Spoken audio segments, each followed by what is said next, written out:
Online Manipur YouTube channel swing bir pamam pumna po mukana taram luxury han badam na maruiba pawama robin mangang khwerak pom dagi lekut jage Singli da E Marik ama chelliba makhei Hingchaba gi saktam loukhini tunggi mirol gidamak Meitei Khunai gidamak haina robin mangang khwerak pom na phongdok pidi aduga ma ka top update amadana mayam ga wari nga hek sasi aikhoi yaugani yauroi haiba kem leite lagliba MP election si praja miyam kari khanbir bage masi khangjage haina robin mangang khwerak pom na phongdok pidi aduga mathangi update asina korongan bakhuman dagi lakhutchage nungairam gani kon langi leibaki wakhan machet amata yaudaba nungaina leiriba singse moidedi kok saba awaba haibadu leiram moiko haina korongan bakhuman na phongdokpiri aduga mathangi update asisu korongan bakhuman dagani lokpa loidriba popi 80 volunteer singna yanthatpagi mami amani itham moirang purin sing thakta ayambadi lokpa loiramme loidaba singsu yamna leiri haina korongan bakhuman na phongdokpiri aduga mathangi update asina kanglei pakki mera dagi lokhachage lengak sina isa sing don sin duna koitan tan bagi thabuksi mama ikhoina tumini yengduna leithokloi haiba lengak na khangbiyu imagi mera gi ima sing hojik oiriba manipur gi irang as amadi kuki terrorist sing namitei da tamna landarak liba marak sida board ki notice su thokre oiriba phiba masda imagi mera gi ima sing gi oiba wafam khara lebak miyam amadi manipur lengak ki mafam na thamlagli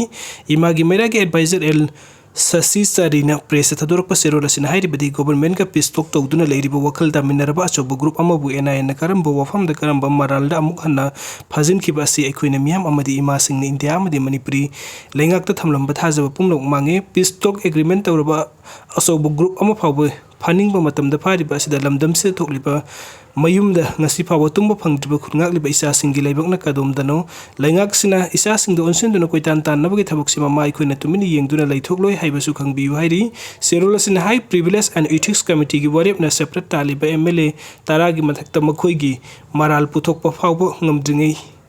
asida haukiba mastang taraga mangada media khutang de state lengak amadi CM Manipur ka makhoi gi lana si loisinabagi oiba punna famina palaitri CM gi wafam aran bani thajabiganu haiba asina ekhoi gi lusingba Manipur gi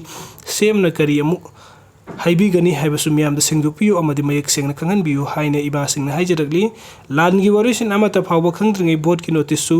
thorakre masida ekhoi gi miyam na mahusa gum vote ki damakta party gi mingda isam samjaraba praja miyam bu aranba maikei da pubiganu haina su media gi thongda ima singi maikei dagi thamoi sengna haijaragli vote ki notice thokre haiduna ekhoi tampa ki akoi bada kulngang liba icha sing kulngak patokadra kulngak trabasu yarabra haiba wafam singsu ekhoi miyam amadi vote nariba magi party gi mingda vote khomdringai da wakal amuktang tabi ko haiba wafam su ima ki mera gi maikei dagi thablakli maraksida DC sing na license am nongmai sing vote ki notice thokibaga mari lenana submit tawrakna ba notice thokliba asilenga ki niyam gi matung inadi yaramgani atubu hojik oiriba Manipur gi film study su ya yaningde maramdi kuki sing na matik saba kulai paiduna landa badi leptre ikhoina thawai ga onaraga lan nga kadra central post nga kani haiba gi thajabadi ikhoi miyam na leite ngasi phawbada ikhoi nga ke haiba gi mawong amata udri hairi